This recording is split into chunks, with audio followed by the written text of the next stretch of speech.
Саламатсыңарбы урматтуу окуучулар. Биз силер менен бүгүнкү өтө турган темабыз жаратылыш ресурстары жана аны пайдалануу. Биз силер менен негизинен дүйнөнүн картасы боюнча айланып жүргөн булганышы болуп биз акыркы темабыз болгон 10-класс. Ал эми биздин бүгүнкү темабыз мына ушул жаратылыш ресурстары боюнча жалпы түшүнүк алабыз.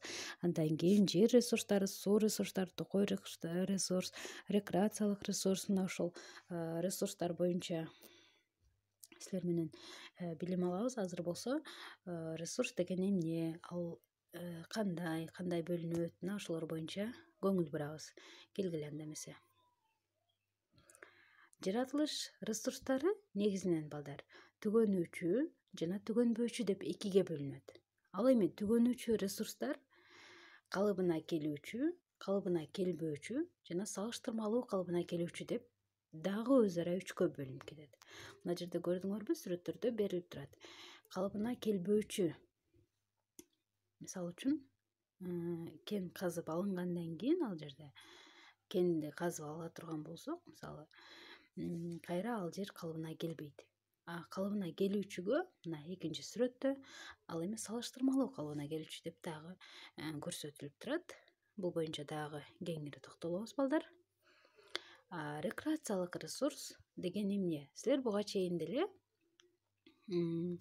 рекреациялык ресурс боюнча түшүнүк алгансыңар.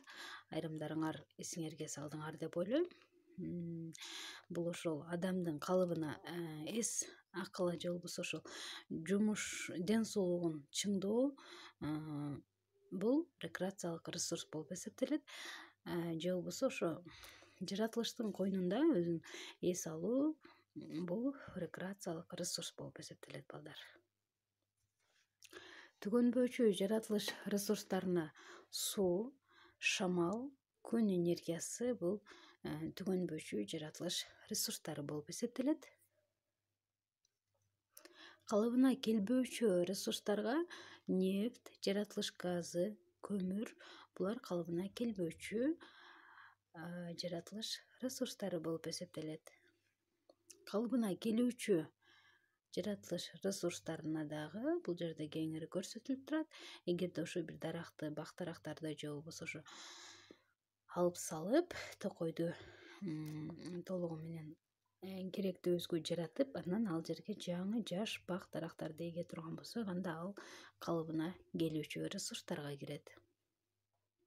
Калыбына келүүчүлөргө жана ошондой эле мына өсүмдүктөр, мисалы үчүн жаныбарлар бул жерде ошол биринин артынан бирин тукум уулап, же болбосо өсүмдүктөр дагы ошо уругун таштап, кийинки жылкыга жаңы өсүмдүк пайда болуп, бул жерде калыбына келүүчү ресурс болуп эсептелет. Салыштырмалуу калыбына келүүчү, мына ал жерде эгерде ошол токой өрттөнүп кете турган болсо, анда ал жерде мүмкүн жарым жартылай жана мурдагындай калыбына келбейт, бирок салыштырмалуу түрдө калыбына келүүчү болуп бөлүнөт. Мынакей бул жерде дагы көрдүңөр, бул жактары кургак, бирок мына жерде ошо гүлгүлдөп турат. Бул дагы ошо салыштырмалуу калыбына келүүчү мисал боло алат.